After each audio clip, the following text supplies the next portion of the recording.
अस्सलाम स्टूडेंट्स, मैं हूँ रिजवान अली और आप देख रहे हैं यूट्यूब चैनल पीएमसीबी अकेडमी। तो बच्चों, आप लोगों का 25 को पेपर है, तो इसलिए मैं आप लोगों के लिए बहुत ही इंपॉर्टेंट एमसीक्यूज़ लेके आया हूँ जो पेपर के लिहाज से बहुत ही ज़्यादा इंपॉर्टेंट है।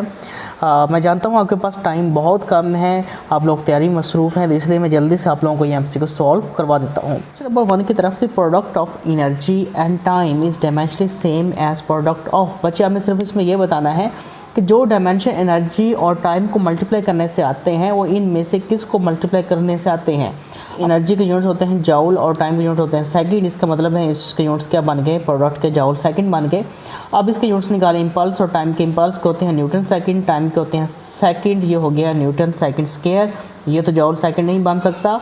बाकी चले इम्पल्स और डिस्टेंस, इम्पल्स के यूनिट्स हैं आपके पास न्यूटन सेकंड और डिस्टेंस यूनिट है मीटर, ये हो गया न्यूटन मीटर सेकंड और न्यूटन मीटर होता है जूल के, और ये आ गया जूल सेकंड। इसका मतलब ये है कि दोनों के यूनिट सेम है। जब दोनों के यूनिट सेम होंगे तो इनके डायमेंशंस भी सेम होंगे। तो जो आपको ऑप्शन है वो ऑप्शन बी है।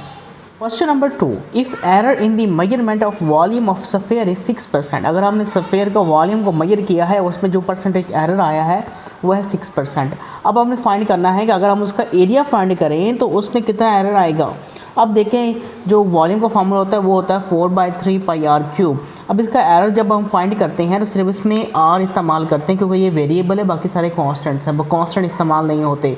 इसकी जो पावर है वो शुरू में आ जाती है, साथ में परसेंटेज अनसर्टेनिटी इन आर। उसने कहा है कि इसमें कितना एरर है 6%। हमने एरर इधर पुट कर दिया, 3 वैसे आ गया, ये परसेंटेज इन आर वैसे आ गया। अब ये 3 to 6 के नीचे जाएगा और ये आंसर आ जाएगा 2 is equal to percentage uncertainty in R. ये हमें चाहिए था एरिया में एरर फाइंड करने के लिए। आपका फार्मूला होता है 4 पाई आर स्क्वायर। अब पाई तो यूज़ नहीं होगा, सिर्फ आर स्क्वायर इस्तेमाल होगा, तो जो पावर है वो शुरू में आ जाएगी परसेंटेज अनसर्टेनिटी इन आर। अब परसेंटेज अनसर्टेनिटी इन आर हम ऊपर फाइंड कर चुके हैं, जो 2 है, 2 से मल्टीप्लाई होगा तो आपका आंसर कितना आ जाएगा 4%, जो कि आपका ऑप्शन सी है। क्वेश्चन नंबर 3 में आपको एक नंबर दिया हुआ है, ये आपको एक नंबर दिया हुआ है, इसको आपने राउंड ऑफ करना है। राउंड ऑफ करने का मतलब है कि इसमें आपने कुछ डिजिट्स रखने हैं और बाकी डिजिट्स को आपने रिमूव करना है। अब आपने कितने डिजिट्स रखने हैं, अब हमें ऑप्शन बता रहे हैं कि 2 डिजिट्स रखने हैं, यानी इशारे के बाद 1 डिजिट रखना है, बाकी सारे डिजिट रिमूव करने हैं। 1.3 को रखना है, यानी 3 के बाद तमाम डिजिट हमें रिमूव कर देने हैं। अब 3 के बाद क्या है, 4 है। अब 4 क्या है, 5 से छोटा है। अगर डिजिट 5 से छोटा, पिछले डिजिट्स में कोई तब्दीली नहीं करते। अगर ये 5 से बड़ा होता, लेट्स सपोज ये 6 होता, 6 है, वो 5 से बड़ा है, फिर हमने क्या करना था, 3 में 1 का इजाफा कर देना था, इसे कर देना था 1.4। लेकिन अब ये छोटा है, इसमें कोई इजाफा नहीं करेंगे, इसलिए आपका आंसर क्या आएगा 1.3, जो कि आपका ऑप्शन बी है।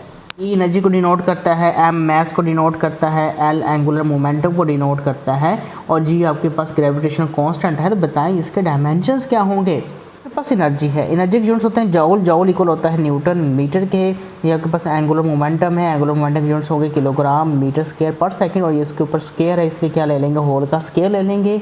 और मैस है, मैस के यूनिट होते हैं किलोग्राम, किलोग्राम की पावर 4 आ जाएगी। और जी ग्रेविटेशनल कांस्टेंट है, इसके यूनिट्स आपके पास होते हैं न्यूटन मीटर स्क्वायर पर किलोग्राम का स्क्वायर, इसके ऊपर भी स्क्वायर है, इसका भी होल का स्क्वायर ले लेंगे। न्यूटन मीटर को वैसे ही रखेंगे, किलोग्राम का स्क्वायर ले लेंगे, एम का स्क्वायर पहले ही है और इसका मज़ीद स्क्वायर हो गया, इसकी पावर 4 हो गई। पर सेकंड का स्क्वायर ले लेंगे, किलोग्राम की पावर 4 वैसे लिख दिया, न्यूटन का स्क्वायर अलग कर दिया, स्क्वायर की पावर 2 आपके पास मज़ीद एम की पावर 4 हो गई। ये किलोग्राम -2 से मल्टीप्लाई होगा तो आपके पास हो जाएगा किलोग्राम की पावर -4। अब यहाँ से जो कैंसिल होते हैं हम कैंसिल कर देते, देखिए ये नीचे से कैंसिल हो जाएंगे क्योंकि बेस सेम तो पावर्स ऐड हो जाती हैं, पावर्स ऐड होंगी तो आपके पास -4 + 4 से कैंसिल हो जाएगा, तो ये सारे कट्स कैंसिल हो जाएंगे। एम की 4 से कैंसिल। अब आपके पास क्या बच गया जी, देखें 1 न्यूटन को हम इससे कैंसिल कर देते हैं। अब आपके पास बच गया किलोग्राम का स्क्वायर, ये मीटर बच गया, ये पर सेकंड स्क्वायर बच गया, नीचे बच गया आपके पास 1 न्यूटन, और 1 न्यूटन इक्वल होता है kilogram metre per second square के। अब ये metre per second square, metre per second square से कैंसिल, 1 किलोग्राम से कैंसिल, सिर्फ 1 किलोग्राम बच गया, जो कि मैस के डायमेंशंस हैं। आपको ऑप्शन बी करेक्ट है। न्यूटन पर किलोग्राम किसके यूनिट्स हैं भाई, अब हम देख लेते हैं। न्यूटन पर किलोग्राम को हम इस तरह लिख सकते हैं, न्यूटन ऊपर है, किलोग्राम नीचे है। न्यूटन किसके यूनिट्स हैं, फोर्स के, किलोग्राम किसके यूनिट्स हैं, मैस के। ये तो बन गया acceleration according to Newton second law of motion, F is equal to M में, और यहाँ से एक्सेलरेशन का फॉर्मूला निकालें तो यही बनता है। इसका मतलब आपका ऑप्शन कौन सा करेक्ट है, बी करेक्ट है। Question number 6, if A and B are perpendicular, अगर ए और बी आपस में परपेंडिकुलर है, परपेंडिकुलर का मतलब क्या है कि ये दूसरे के साथ 90 का एंगल बना रहे हैं। इसका अगर हम डॉट प्रोडक्ट लें ए बी कॉस 90, तो 90 आपके पास 0 होता है, इसलिए आपका आंसर क्या आना चाहिए, 0 आना चाहिए। इसका मतलब है ए डॉट बी का आंसर क्या आ गया, 0 आ गया और आपका ऑप्शन ए करेक्ट है।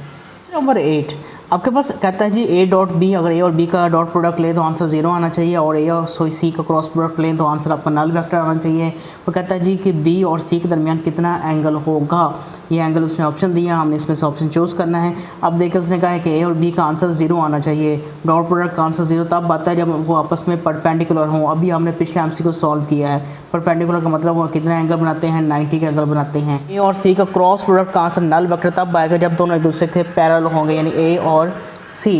पैरेलल का मतलब है 0 एंगल साइन 0 आपके पास 0 होता है, जिस वजह से आपका आंसर क्या आ जाता है, नल वेक्टर आ जाता है। अब देखें ए और ए तो आपस में पैरेलल हैं, लेकिन हमने एंगल देखना है बी और सी के दरमियान। अब देखें ये डायरेक्शन है बी की अपवर्ड और सी की डायरेक्शन आपके पास ये है ए के पैरेलल, तो ये दोनों एक दूसरे के परपेंडिकुलर है, जो कि आपका ऑप्शन बी है।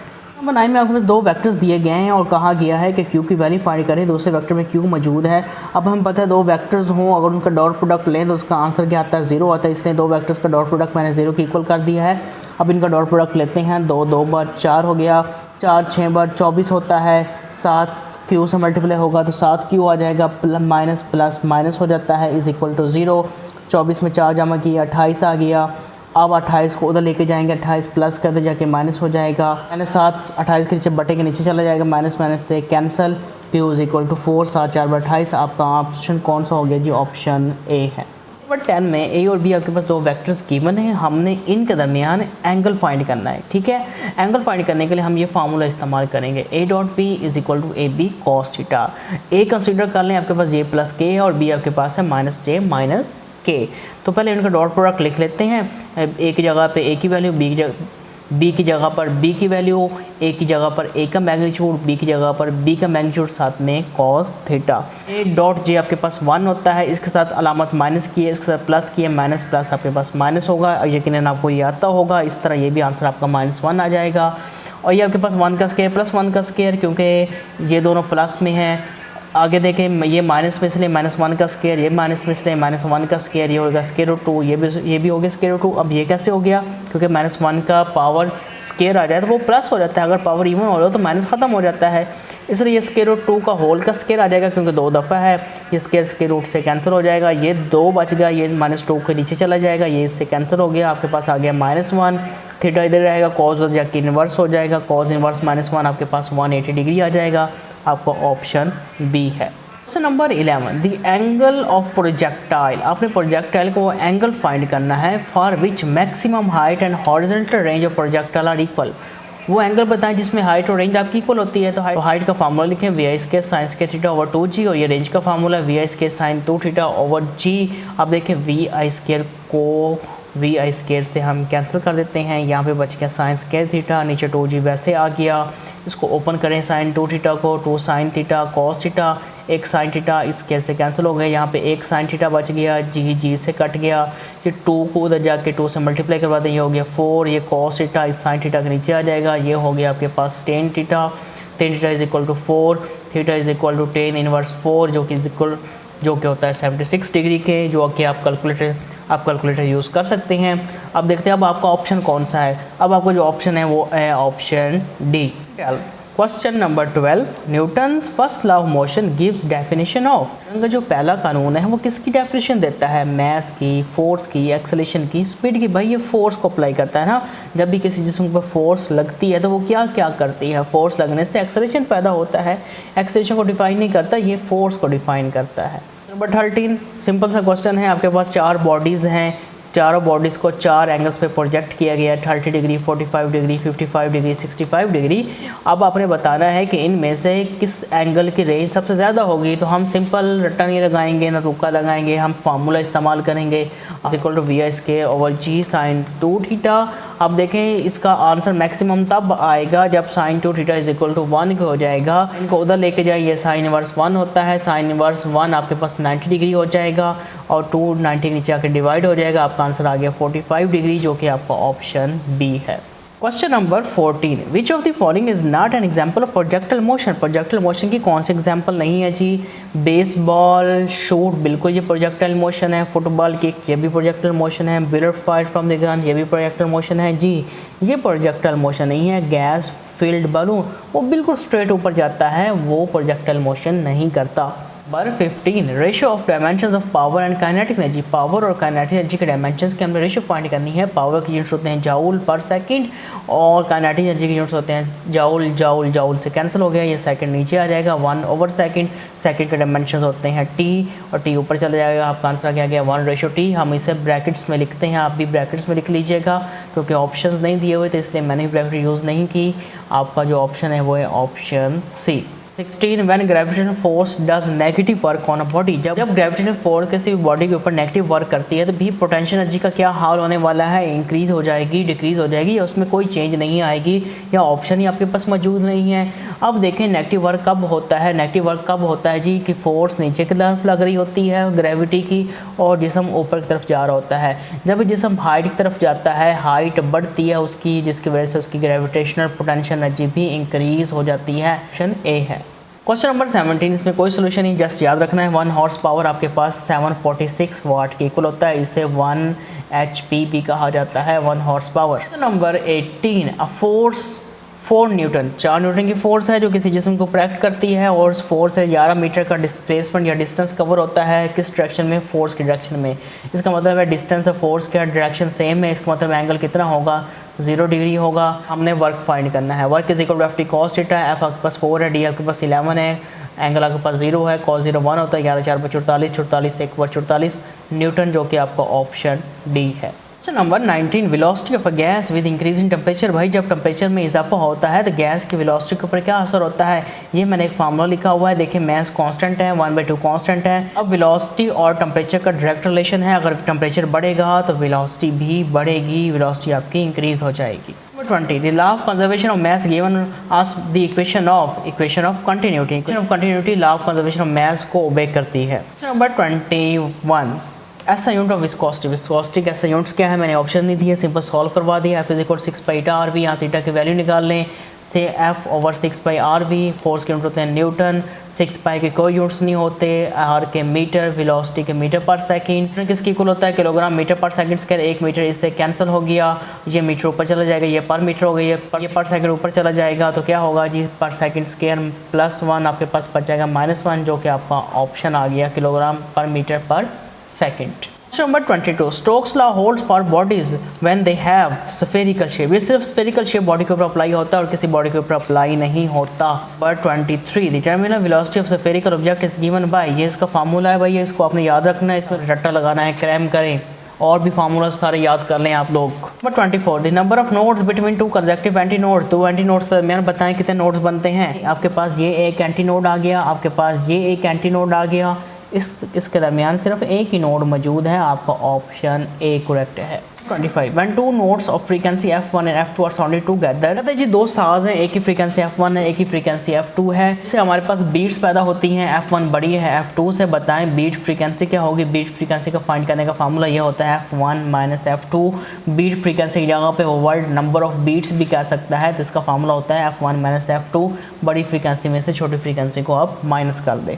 26, velocity of sound in vacuum at 0 degree Celsius by 0 degree Celsius पर आपकी जो वेलोसिटी होती है वो है 332 metre per second. A surface on which all points are in phase is called. आपके पास वेव फ्रंट है। वेव फ्रंट वो सरफेस होती है जिसके ऊपर तमाम पॉइंट एक ही फेज में वाइब्रेट करते हैं, आपका ऑप्शन सी है। Number 28, in Michelson interferometer if the movable mirror is move through a distance of 8 lambda. आपके पास मिरर 8 लैम्बडा का डिस्टेंस मूव करता है, बताएं फ्रिंज कितनी शिफ्ट हो गई हैं।